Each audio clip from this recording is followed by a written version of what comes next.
gentlemen, the biggest name. You're locked into JJ and Alex. With the insight and analysis on the teams you can't live without. Presented by G2G Bars. This is 97.5, the KSL Sports Zone. All right, everybody, welcome on back. It is JJ and Alex, 97.5, the KSL Sports Zone. We prioritize so much hockey these days, and I'm here for all of it. And in a year where the Jazz are struggling a little bit, it's such a luxury for us to be able to go, you know what, let's pivot to hockey real quick. Talk some hockey, and that's exactly what we're going to do. Joining us on the program right now, he was in the NHL for her 1 kajillion years. It says right here in my notes. Theo Fleury joining us on the program, and he's back in studio, which is JJ and I are pissed, Theo, because we can't be there sitting right in front of you, man. Like, we're bummed. We're out on the road, and then you're out there. We can't even host you at our house, man. Oh, man. Well, it's good to be back in Salt Lake. It kind of feels like being home, you know. Yeah, Theo, how long has it been since you've been back to Salt Lake City? Last time I was here, they were putting a gold medal around my neck. Oh, so, wow. 2002. Yeah. Look at that. So, and you know what? It was right across the street, probably. I mean, they had those. They had the Metals Plaza is right across the street from where you're sitting right now, Theo. I don't know if you remember that. well, they actually gave it to us on the ice because. Oh, that's right. You didn't go to the Metals Plaza. Sorry. Because we had to get home because the next day the NHL started up again, so we didn't really have we didn't really have a whole lot of time to celebrate. Well, so no days off. So tell me, Team Canada gold medal around the neck or a Stanley Cup, which one meant more? A win is a win is a win. You don't want to have to marry yourself to any one of those because it's probably they're two completely different experiences, right? Stanley Cup takes 12 months to win, and Olympic gold medal takes 2 weeks. So it's a different experience, but both. And let's face it, when I was playing road hockey in Russell, Manitoba, and it was minus 50 out, and my eyelids were frozen shut. I was dreaming about playing in Stanley Cup finals. I wasn't dreaming about playing in the Olympics. Sure. Yeah. And then in 1998, I had the fortunate pleasure of being picked for the very first, dream team that ever played at the Olympics in hockey in Nagano in 98. And unfortunately, we didn't achieve what we wanted to achieve, and so came to Salt Lake with a great team and a great management team, and we won it, and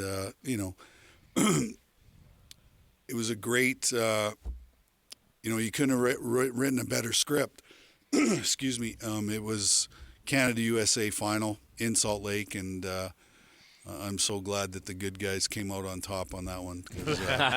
We'll forgive you. That would have been a very bitter pill to swallow, for sure. I bet. You broke the hearts of Americans, but that's okay. Yeah. We're happy for you, Theo. Well, you guys got us in '96 at the World Cup of Hockey. So there you go. Yeah. What did that mean to Canada back then? How big of a deal was that for you and your teammates to give Canada that moment? Well, if you can believe it, we claim ownership of hockey, right? And we hadn't won a gold medal in 50 years of playing hockey at the Olympics. And so, for us to be able to achieve that was pretty incredible. And then, 2010 in Vancouver, we won another one. And then I believe it was 14, we won in Sochi again. So we kind of claimed hockey back on the international stage by winning those 3 Olympics. So. Well, Theo, one of the things that we've been doing this year is we've taken a crash course in not just NHL hockey, because I think a lot of us watched tons of hockey growing up, but covering it's a very different beast, right? And getting a team in your backyard, the way that it landed in our laps here, I mean, the far cry from the days of the Golden Eagles, right? So give us some thoughts on your time that you spent a couple of seasons with the Golden Eagles here in Salt Lake, and what that was like, and what that experience was like, and then to be able to have a short 35 years later to see a hockey team come here with the NHL. Yeah. Well, Salt Lake will always have a very special place in my heart. I came here when I was 19 years old, if you can believe it. And, I was a very late round draft pick. The first year of eligibility, I didn't get drafted. And then the second year of eligibility, I got picked in the 8th round, 166th overall. And it was Salt Lake that, really gave me an opportunity to prove to the Calgary Flames organization that maybe someday I could be a full-time NHLer. And, we've been reminiscing the whole entire time. And, the fans were incredible. The city, I loved living in the city. The mountains are close. The people, the booster club who looked after us. Like, it was just a really incredible experience. And, if you asked every guy that played in the International Hockey League at that time, they all said that Salt Lake was the place to play if you were going to play anywhere in the International League. And, we developed a very great winning culture here in Salt Lake. And we won the championship in, 88, yeah. 88. And then the following year, the team went to the finals and I believe lost to the Flint Generals in the final of the league the second year. But we were winning a Stanley Cup up with the big team, that year as well. So there was a lot of talented guys. I think there was probably 12 of us in those 2 years that ended up playing in the NHL. So, wow. It's just a great place, and I'm so happy to be back here, and I have lots of really incredible memories, and seems like my life has come full circle being here, today, 35 years later, and driving around and remembering all the great memories I had here, and driving by the Salt Palace, and it's not even a rink anymore. It's like a convention center. Oh yeah, so. you can go over there to Comic-Con. Yeah, there you go. There you go. Yeah. So. Yeah, times have certainly changed here, Theo, but it's great to see hockey still passionate here and at this level. With all that being said about your experience here in Utah, what's it like for you now to see the game take it to another level here, and what have you noticed about this whole transition of this Utah Hockey Club into the league and how they've handled it? It's been a pretty remarkable turnaround to take a team from Phoenix and bring it here, but it seems like they've done it marvelously. Well, I wish there was a team in Salt Lake when I was playing in the NHL, because I would have requested a trade to come back to Salt Lake. Yeah, that's how much I loved it here. And I've said for many years, like, Salt Lake never came up in any expansion stuff, and I was like, go to Salt Lake, man. It's a great hockey town. It's a great environment. Like, and even for the players, like, it's a great place to raise your family. It's a great place to be. There's lots of things to do and whatnot. So I was ecstatic when I heard that they were coming here. I just wish that the team would be called the Salt Lake City Golden Eagles. Oh, you that would know have what? been cool. I agree. I mean that, and the color scheme. Yeah. I mean, they changed it a couple times, but that classic green jersey with the eagle on it. Theo played when it was red and gold. Yeah, and white. it turned into the Calgary. It turned into. But if you go way back to the early '80s, that Kelly green I and love the green, man. Yeah, it would have been so. There was so many alternate. But you know what, Theo, we can't have this discussion about changing names, right? I mean, of all the name changing stuff that we can't throw the Golden Eagles into the mix unless the SEG, unless Ryan Smith goes. Go over there, Theo, and put your 2 cents in with that survey, and maybe you can get Golden Eagles into the conversation. I might throw my gear on tonight and make an appearance in my old Golden Eagles garb here. So. Listen, I would like that. You weren't a goaltender, but you know what? Maybe that would be fun to be the backup goalie. They need an e-bug over there tonight. Let's get it going. If they go, you still got it? I could still get around. Let me tell you, I could still get around. Listen, somebody absolutely. The true pro athlete never loses that competitive edge, even if everybody tells you you've lost it. It never leaves. Not. Yeah, you want to be out there, man. You don't want to be watching the game. No. As a hockey player, that's the worst thing, is sitting in the press box knowing that your boys are out there going to war and you're sitting in the press box and there's nothing you can do. Like, that's the worst feeling in the world, So, but yeah, I'm so pumped that the team is here, and I hope they have success. I hope one day they win a Stanley Cup, and it'd be great to see. It would be. We're all excited, hopefully, to see that happen sooner rather than later.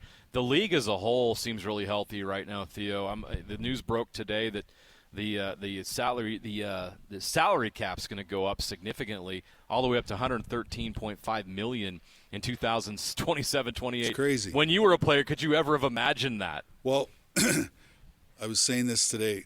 What do you think the whole team salary of the 1989 Stanley Cup winning Calgary Flames was? It was $7 million. The total $7 million was the whole. So it just goes to show you how much. Well, I think when Wayne went to LA, that was a game changer. Yeah, it was a game changer. And if you see Wayne and he comes to Utah, make sure you shake his hand, because if he didn't go to LA, I don't think there would be a team in Salt Lake today. So really, yeah, because he changed it, because he went to LA, then the Ducks came, then the Sharks came, then Dallas moved from Minnesota to Dallas, and then the Vegas Golden Knights, and that's all because of Wayne, right? Wow.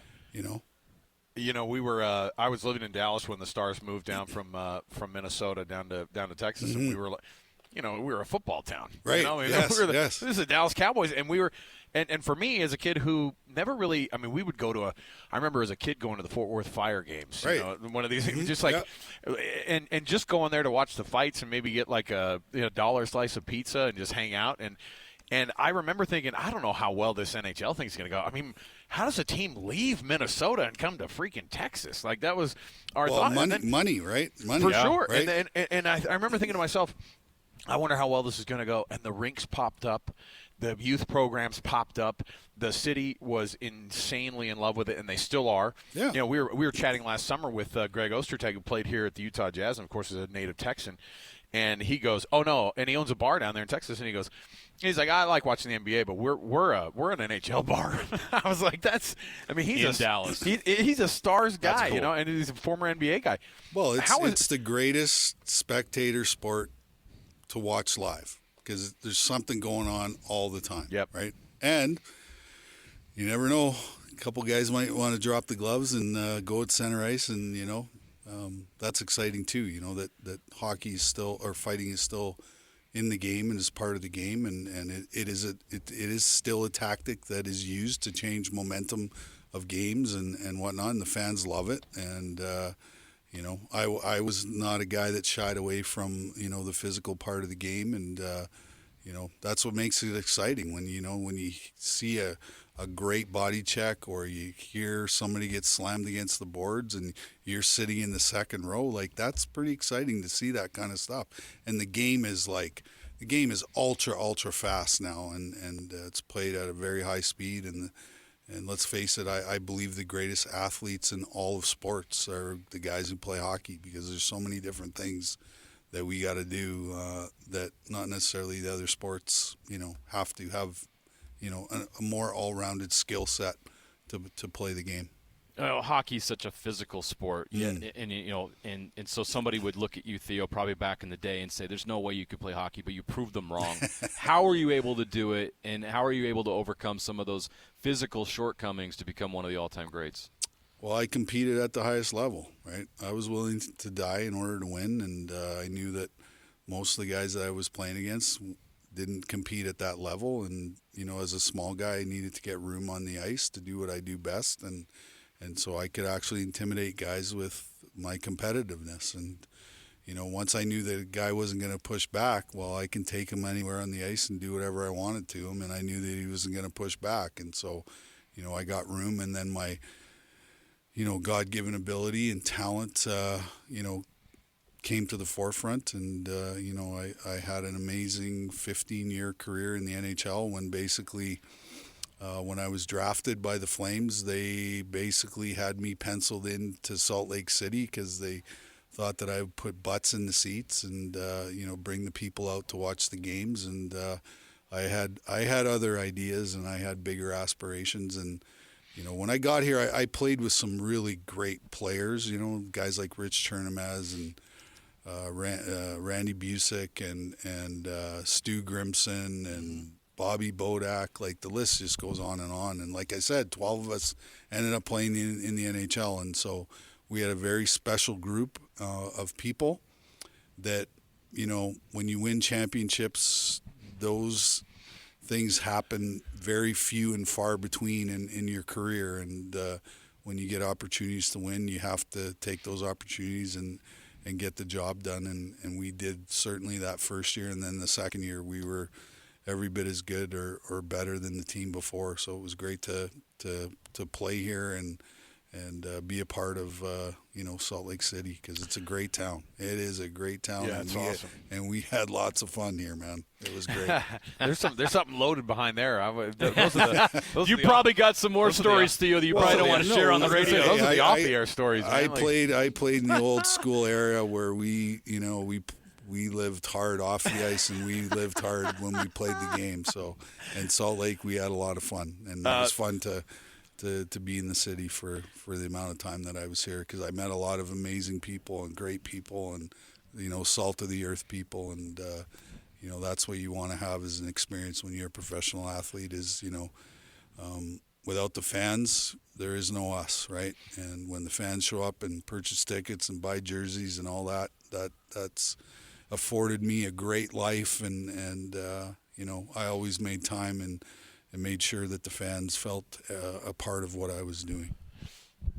Theo Fleury joining us here on JJ and Alex. Obviously playing in Calgary, that was you were there for the majority of your career, and obviously got to play with Iggy, right? With did, Jerome yes, McGinley. yes, and you know what? This club made a lot of changes in their draft, and we were covering draft night. It was a real baptism by fire for us, because we did 7 hours of radio that night. Wow. Where we were covering the draft. It was our first NHL draft we were covering. That's pretty good for a couple guys who know nothing about hockey. Oh, listen, we had to have like Theo, we didn't say it was good. No, but we did it. We were there. Awesome.